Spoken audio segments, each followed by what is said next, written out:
Salam sejahtera Bapak Ibu Saudara yang dikasihi oleh Tuhan. Apa kabar semuanya? Welcome to JC Ministry Berkat Pagi. Ya, Bapak Ibu Saudara yang dikasihi oleh Tuhan, hari ini kita bersama untuk renungkan firman Tuhan. Kita sama-sama dibangun, dikuatkan karena firman itu adalah Tuhan itu sendiri. Dan kita percaya bahwa orang yang haus akan firman Tuhan, kita akan selalu diberikan seperti diberikan makanan untuk menjadi kuat, untuk menjadi lebih daripada pemenang menghadapi setiap masalah dalam dunia ini. Mari kita sama-sama berdoa. Tuhan, terima kasih, kami mengucap syukur hari ini kami boleh bertemu kembali dalam ibadah online saat teduh berkat pagi. Kami berdoa biar Engkau sendiri yang hadir di tengah-tengah kami dimanapun kami berada. Kami percaya kuasa Tuhan itu selalu ada, tidak bisa dibatasi. Hamba-Mu sangat terbatas, tapi kuasa Tuhan tidak ada batasnya. Di dalam nama Yesus kami mengucap syukur dan berdoa. Bapak Ibu Saudara yang sudah hadir pada saat ini dari mana aja, Bapak Ibu boleh mungkin tulis di live chat. Misalnya Ibu Sri Rahayu dari misalnya Bandung, ataupun Ibu Susi Helsa, siapapun ya, dari asal mana. Saya bersyukur sekali kita boleh kembali bersama dalam hadirat Tuhan.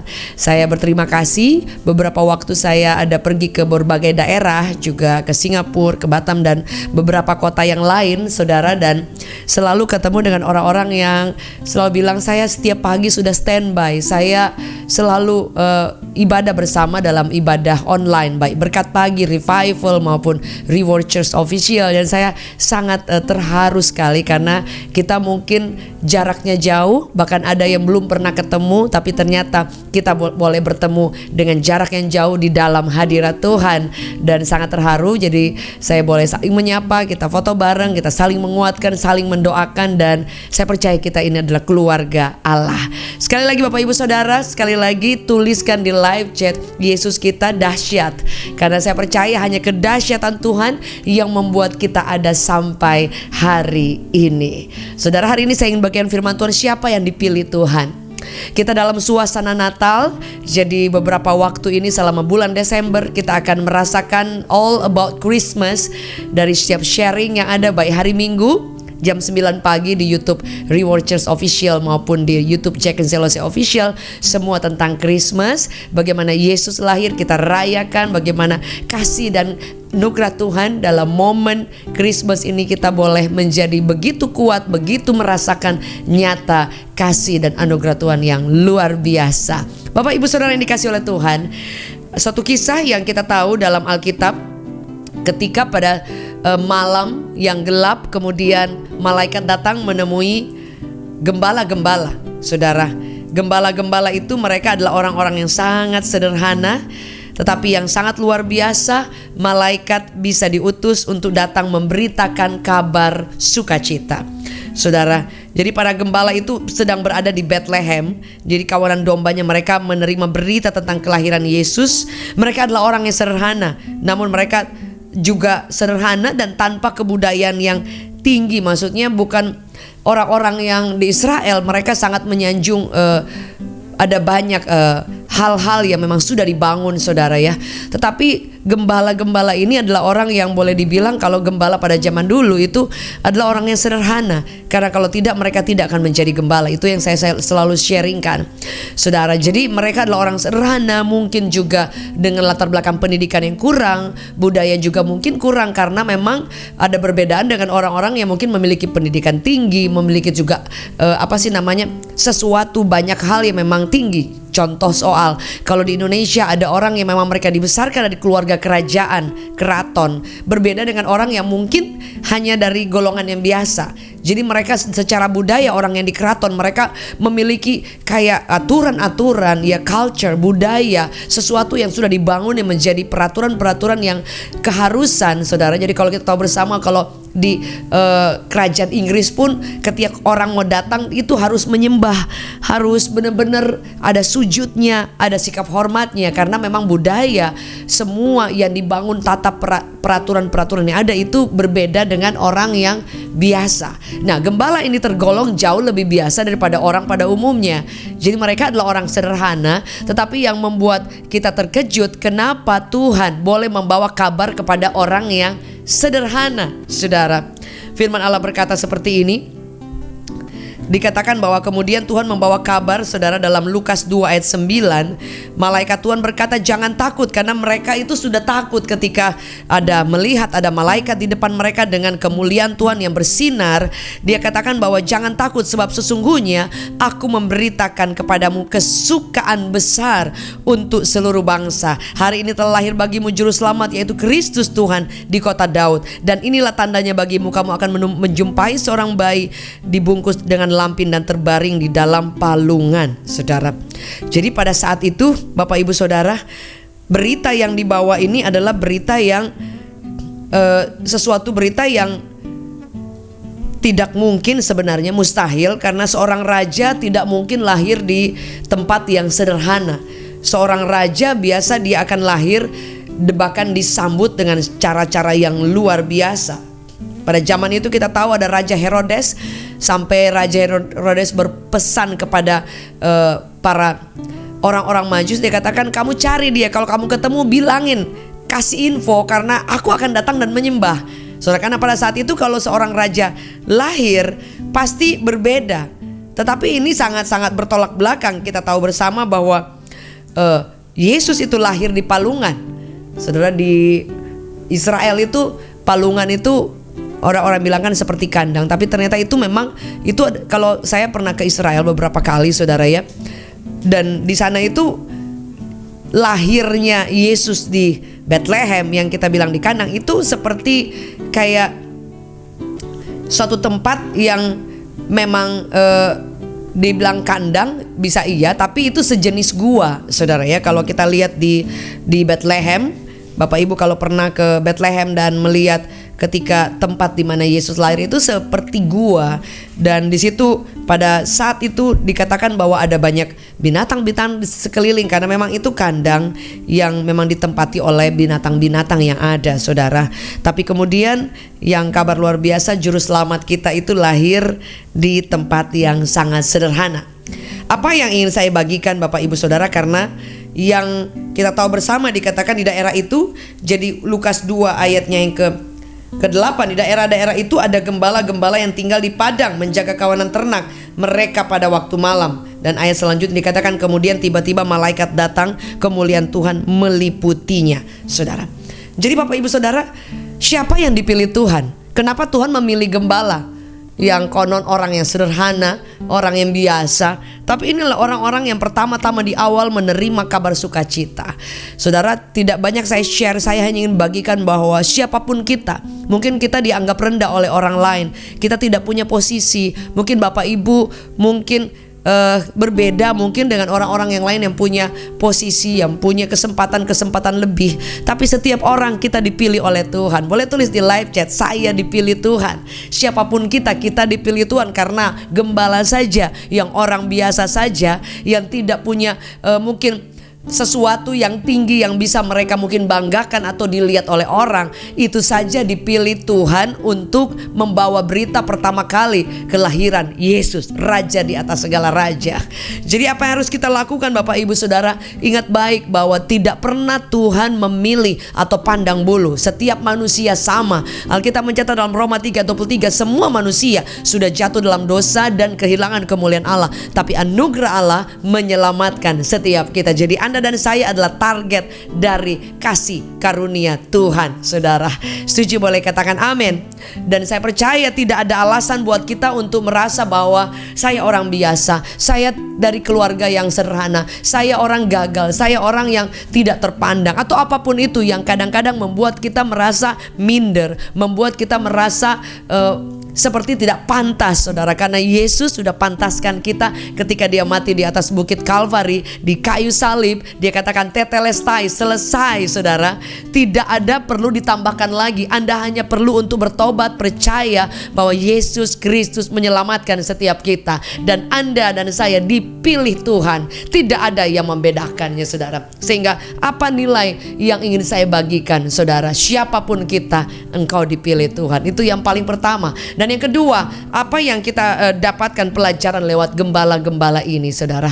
Mereka orang yang sederhana, tapi kalau Tuhan mau angkat, Tuhan mau menyatakan kuasanya, Tuhan mau buka jalan, Tuhan mau pilih, saudara, dan kemudian diberi kepercayaan yang luar biasa, saudara. Saudara sendiri akan melihat tangan Tuhan yang mengangkat. Contohnya ketika ada mungkin let's say saudara ya, Celine Dion kemudian telepon saya, oh kamu dipilih mungkin untuk di acaranya dia, untuk mungkin entah jadi hostnya atau apapun, untuk dampingi dia, atau untuk mendapat berita dari Celine Dion akan datang ke Indonesia. Betapa senangnya saya, saudara, karena mungkin salah satu favorit saya, saudara. Jadi bayangkan kalau kemudian Tuhan sendiri mengutus malaikat kasih berita yang paling pertama kepada gembala. Bukankah kita spesial? Dalam Yesaya 43 dikatakan, di situ dikatakan 4:3 dan 4 dikatakan bahwa karena engkau berharga dan mulia, maka aku mengasihi engkau. Jadi saudara, mari belajar untuk mengapresiasi diri kita sendiri. Kadang kita selalu memberi kesan kepada orang, berusaha untuk menghargai orang lain. Seharusnya kita juga bisa belajar untuk menghargai semua anugerah, semua kepercayaan, semua cinta Tuhan yang luar biasa Tuhan berikan kepada kita. Dan kita ini spesial, kita ini dicinta Tuhan, kita ini Tuhan punya rencana yang luar biasa. Setuju, boleh katakan amin. Jadi banyak kali kita ingin menghargai orang, kita suka lupa untuk mengapresiasi diri kita sendiri. Dengan contoh, oh iya, saya ini udah cukup lama berjalan bersama dengan Tuhan. Tuhan terima kasih, Tuhan ternyata saya kuat karena Engkau. Tuhan terima kasih, Engkau ciptakan saya luar biasa mulia untuk kemuliaan-Mu. Terima kasih, aku menghargai setiap talenta, semua apa yang Tuhan taruh dalam hidup saya. Kita perlu menghargai. Kalau orang lain tidak menghargai, kita perlu menghargai. Bukan sombong, tapi memberikan apresiasi, penghargaan. Kalau Bapak Ibu Saudara sudah mencapai ada banyak hal, Tuhan buka jalan, Tuhan tolong perjalanan iman yang panjang, kita perlu juga untuk memberikan semangat, memberikan apresiasi, menghargai diri kita sendiri juga. Karena saudara, kadangkala kita juga membiarkan orang lain merendahkan kita, membiarkan orang lain kemudian menindas kita, membiarkan orang lain memberi nilai, memberikan memberikan melabel kita, saudara, bahwa kita nggak berharga, kita kalah, kita gagal, kita banyak kekurangan, kita kacau, kita orang nggak benar dan banyak. Jadi orang justru yang memberikan nilai yang tidak baik, dan biasanya kita agree, kita setuju. Padahal nggak apa-apa orang memberikan kritik, tapi jangan lupa kalau kritik itu membangun, kita terima dan kita bangkit untuk perubahan. Tapi ada juga kritik-kritik yang kurang membangun, artinya yang lebih kepada sinis, lebih kepada iri dan yang lain, atau perkataan negatif, kukuk perkataan yang diucapkan orang. Ada saatnya kita boleh introspeksi untuk kita membangun diri, mengubah diri kita, mungkin menerima masukan orang lain. Tapi ada saatnya semua yang negatif, yang tidak ada nilainya, kebenaran, tidak ada sesuatu yang bermanfaat, kita tidak perlu untuk menerimanya. Kita hanya perlu mendengarkan perkataan Tuhan. Setuju, boleh katakan amin. Boleh tulis di live chat, aku hidup karena kata Tuhan, perkataan Tuhan, saudara. Itu yang kedua. Dan yang ketiga, apa yang kita pelajari, gembala-gembala ini, saudara, orang yang sederhana. Saudara, kalau kita hidup jangan pernah lupa, orang di langit berapa yang paling atas lagi, masih ada lagi langit keberapa. Jadi kalau Anda diangkat tinggi, jangan lupa untuk mendarat, jangan lupa untuk merendahkan hati. Dikatakan padi semakin berisi semakin nunduk, bukan berarti semakin berdiri, saudara. Jadi kalau Anda diangkat Tuhan, jangan lupa untuk juga mengasihi orang yang lain, orang yang sederhana, orang-orang yang tidak terpandang, karena suatu waktu Tuhan bisa mengangkat orang yang biasa, orang yang engkau nggak pernah kira, saudara.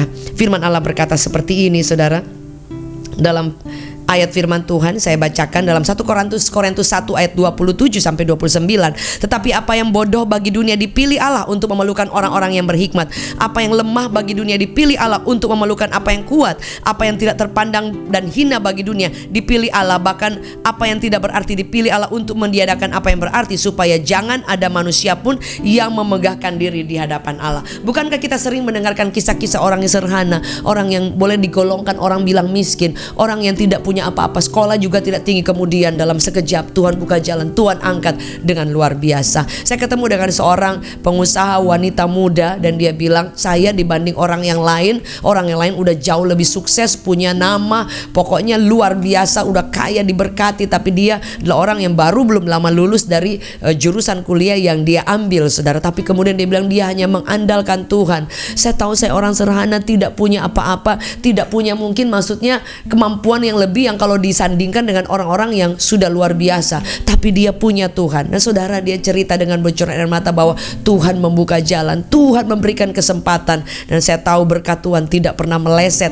Tuhan yang mengangkat orang biasa supaya kita tahu siapa yang mengangkat kita, kita akan beri kemuliaan. Dan orang bisa melihat bahwa siapapun bisa diangkat oleh Tuhan. Saudara boleh tulis di live chat, saya percaya saya diangkat Tuhan. Anda dan saya dipilih dari sekian banyak orang dan diangkat oleh Tuhan, karena Tuhan tidak pernah memandang muka siapapun. Sebab itu yang perlu kita lakukan, jangan pernah memandang muka. Saudara, kadang kita kepada orang-orang yang punya jabatan, orang-orang mungkin yang terpandang, kita mungkin menghargainya sampai udah kayak seperti mau menjilat, sampai over, saudara. Tapi sementara orang-orang yang biasa, orang sederhana, orang-orang yang mungkin tidak punya profesi-profesi yang punya bernilai atau dianggap atau dilihat orang, kadang-kadang kita seenaknya saja. Saya pernah ada orang WhatsApp, saudara, dan kemudian saya tahu ya, kalau mungkin orang lain yang punya pengaruh WhatsApp mungkin tidak seperti itu, saudara. Setiap saya WhatsApp cuma oke, ya, thank you, thanks, cuma gitu-gitu, oke, gitu, saudara ya.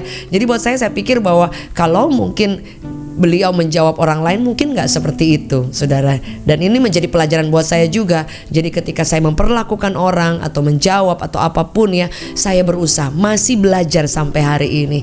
Bapak Ibu, biar itu selalu teringat-ingat. Ketika kita ingin menghargai orang atau memberi apresiasi orang atau mengasihi orang, memandang muka, selalu ingat, oh ya nggak boleh. Saya masih terbatas, saya masih banyak belajar juga. Tapi firman itu yang selalu akan ingat, oh iya Tuhan tadi saya salah. Saya harus mengasihi, harus menghargai sama, tidak ada beda. Karena firman Allah berkata, orang yang merendahkan diri itu seperti kita merendahkan hati kan, Tuhan yang akan angkat. Dan apa yang kita tabur itu yang akan kita tuai. One day Tuhan akan berikan favor, orang lain menghargai Anda. Setuju? Boleh katakan amin. Mari semangat hari ini biar berkat yang sederhana, supaya kita tahu bahwa Anda dipilih. Siapapun kita, saya dipilih. Dan kita ini adalah orang-orang yang dikhususkan oleh Tuhan. Yesaya 43 ayat 4, 3 dan 4, berharga. Dan kemudian kita perlu menghargai diri kita. Dan terakhir, jangan lupa untuk menghargai siapapun, karena seperti gembala orang sederhana tapi dipilih oleh Tuhan. Maju terus, jangan pernah menyerah. Bapak Ibu boleh taruh tangan kita di dada Bapak. Terima kasih, kami ternyata ini spesial, kami dipilih Tuhan. Ajar kami juga untuk menghargai diri kami, karena Tuhan sudah mencintai kami. Ajar kami untuk mengasihi orang lain, siapapun mereka, dengan kasih yang sama, tidak memandang muka. Kami mengucap syukur menjalani sepanjang hari ini. Kami percaya, hamba berdoa bahwa setiap Bapak Ibu yang menyaksikan tayangan ini langsung live maupun yang menyaksikan tayang ulang, Tuhan bekerja. Kalau di antara kami ada yang sakit, yang mengirimkan di beban doa, Tuhan sembuhkan, Tuhan kuatkan, Tuhan buka jalan. Kalau di antara kami ada yang mengalami masalah, tantangan, Tuhan berperang ganti kami, Tuhan memberikan kekuatan. Terima kasih, kami mengucap syukur. Kami menerima berkat daripada Bapa, cinta yang tidak pernah habis dari Tuhan Yesus, penyertaan daripada Roh Kudus menyertai kami hari ini, esok, sampai selama-lamanya. Biar kasih anugerah Natal boleh turun dalam hidup kami. In Jesus name, amen. Maju terus Bapak Ibu Saudara, kita bertemu dalam hadirat Tuhan di Berkat Pagi jam 6 pagi, saudara. Jangan lupa bagikan kepada teman yang lain, dan juga di malam hari dalam revival dan healing worship. God bless you.